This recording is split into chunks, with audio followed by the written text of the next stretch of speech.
Are y'all ready for some straight up ignorant activity? A story of revenge and racism, prostitution and patricide, blood, gore, profanity, and violence? Set in the Edo period of Japan, Blue Eye Samurai is basically a show about white people making fun of Asians, making fun of white people. It comes full circle, so ultimately it's okay.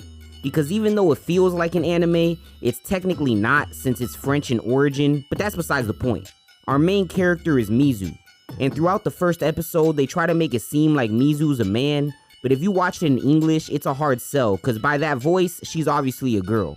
I mean, she's as much of a man as Caitlyn Jenner, take that as you will. Now, gender and race are very important themes throughout this series, because women basically have no rights.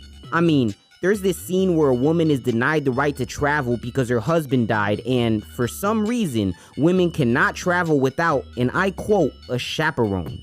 So they just leave her on the side of the road to die, with her child. Like, what the fuck? Are we adults or is this a school field trip? Cause I haven't heard the word chaperone since junior high. Anyway, race is important because, well, we got too many niggas running around breathing the white man's air. Nah, I'm playing. But this series is set at a point where Japan has recently closed its borders due to the overwhelming criminal activity of the European migrants that's all too historically accurate. So because of their history of crime and nefarious activities, the white man is universally hated throughout Japan. Damn, where's Uncle Ruckus when you need him? Come stand up for these poor white folk. And our protagonist Mizu happens to be the product of non-consensual sex between her Japanese mother and an unidentified European man, hence the name Blue Eye Samurai. But at the time of her birth, there were only 4 white men left in Japan, so at least she has a better idea of who her father is than most anime MCs. And even when they're like Ichigo and they do know who their father is, they don't know who the fuck their father is. Cause how you not know that nigga was a captain? But anyway, back to those pearly blue eyes that captured my heart. What? No, not those. Gojo's in prison now, so you know your boy had to move on. Mizu is the one who has my heart. I'm sorry, Dr. Umar, but she's technically not a snow bunny, right?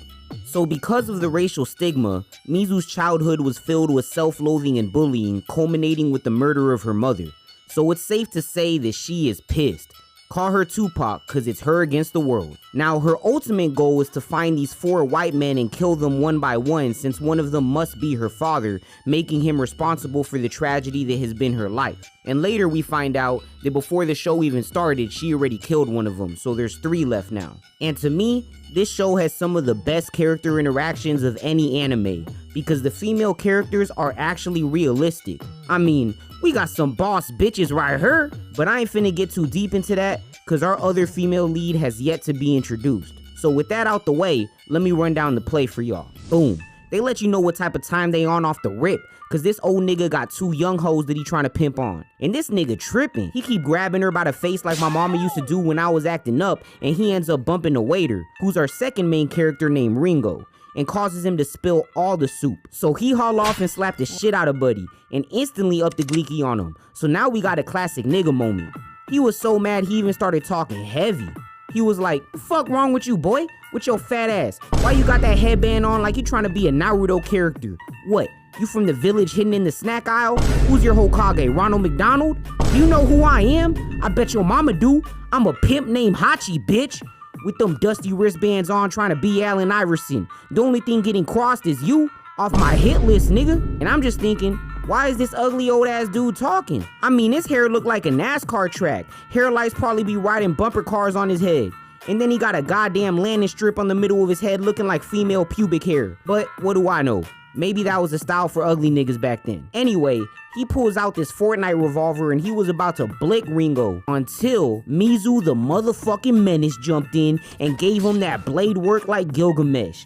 She cut his fingers off and left him looking like Captain Levi. Then she pinned him to the table and made him snitch on his plug. "Who sold you that gun?" "Ah, it was Haji Shindo. Please don't give me a titty twister." "What?" And Ringo reacted like me when I seen Paid in Full for the first time, cause we was both like, damn, I'm trying to get like that. So what you need to know about this scene is that Mizu has been following this wannabe pimp because she knew he was connected to the people she's looking for. So she asks him where he bought that legendary pistol, and he gives her a name, Heiji Shindo. And Shindo happens to be the name of this famous dojo that's owned by the brother of the guy that sold the gun to a pimp named Hachi. So she heads out to go visit this dojo and gather some intel. But while she's on the road, Ringo walk up on her like, I like turtles. I mean, he does think that she's this super cool samurai, and she kinda is, except that she's technically not a samurai, which matters just a little bit, cause samurai are appointed by the shogun and live by a certain code, but not Mizu. Mizu was a lone swordsman whose only code is revenge. She will bring death to anyone who stands in her way. Really, she got the perfect attitude for a god of destruction, but unlike Beerus, she's not lazy. So Ringo wants to be her apprentice, but she ain't going. Cause how could you be the apprentice of someone who has the same goal as Shippuden and Sasuke? You can't. So she tied that nigga to a tree and skedaddles. So she reaches the town that's home to the Shindo Dojo. But when she asks around about where it exactly is, these unsavory hooligans direct her to the Shindo brothel, which is basically a hoe house. So she walks up there and you could just hear Sexy Red blasting through the windows, ski, and all that. And this is the first scene that demonstrates what I mentioned earlier about the character interactions and the depiction of women. Instead of being stereotypically shy and soft-spoken, the brothel workers were more openly manipulative and seductive. But when they saw Mizu wasn't going for that, they dropped the ruse and told her where the Shindo Dojo was. And the way they spoke was like they were experienced and worldly, almost cynical, and that just felt more realistic. But anyway, that dingbat Ringo is still following her. Nah, I'm playing. He actually a real nigga, but we don't know that yet. So right now, he's just a dingbat. So Mizu pays for him to have 3 nights in his whole house, and them bitches turn him out. They taught him about the birds and the bees through first-hand experience. So our boy Ringo is now a man. And at this point, the second female main character is introduced, who is also the third out of the 4 lead characters, Princess Akemi. Emphasis on princess. And she's the princess of Kyoto, which is the town that we're currently in, housing the Shindo Dojo. And whereas Mizu is a fighter class dog like Sasuke, you could say that Akemi is a strategic dog like Shikamaru, or Akemi is Isagi and Mizu is Bado, for you young niggas out there. So Akemi is dealing with an arranged marriage set up by her father, but she's in love with the 4th main character who is yet to be revealed. So she's trying to convince her father to allow her to marry him, cause like I said before, in this show, women have no rights. So she gotta act like a little girl and talk in this fake ass baby voice like a 10-year-old when addressing her father, cause God forbid a woman having a will of her own, right? But she hella cold with the manipulation tactics, cause she convinces her father to change his mind and makes it look like it was his idea. So long story short, the dude she really feeling is Taigen, which is the top samurai in her town, Kyoto, which houses the Shindo Dojo. See where I'm going with this? If not, that's okay. I'll connect the dots soon. Back to Mizu. She visits the dojo to talk to the owner and ask him about his brother, but they do not welcome visitors. So she tells them that she got a message for Shindo and they let her in. And when they open the doors to the dojo, that panning shot is beautiful. With the Japanese architecture, the snowy ground and icy building, with that monk nigga just standing there, yeah, that was cold. It just made it look so grand and intimidating. So she talks to the receptionist, I guess, and he start tripping talking about, leave the message with me, I'll tell Shindo. But Mizu ain't for none of that. So she like, fuck that, let me talk to your boss, little nigga.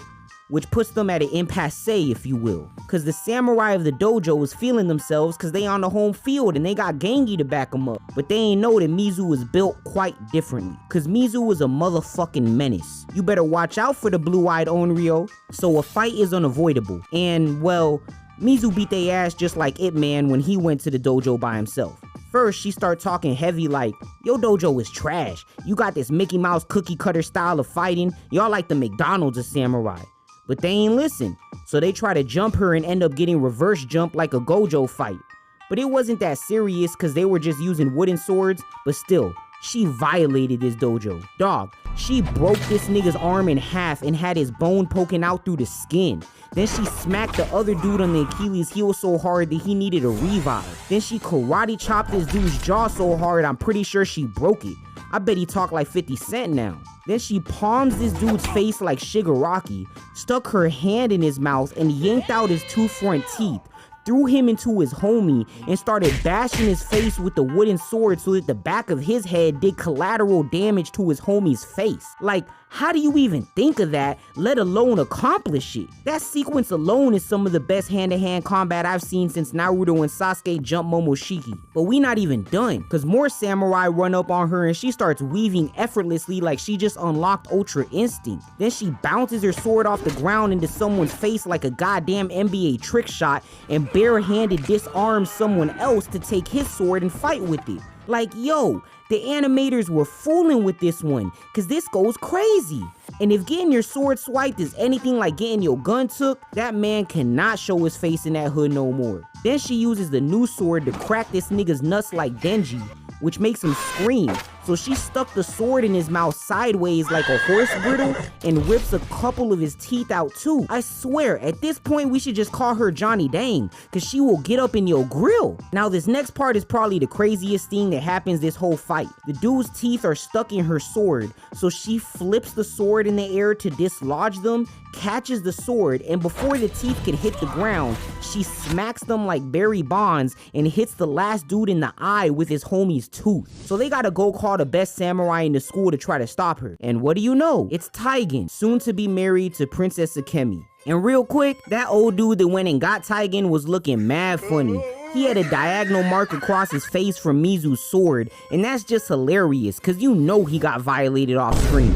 So she started mixing it up with Taigen, who come to find out is one of her childhood bullies, making them from the same village.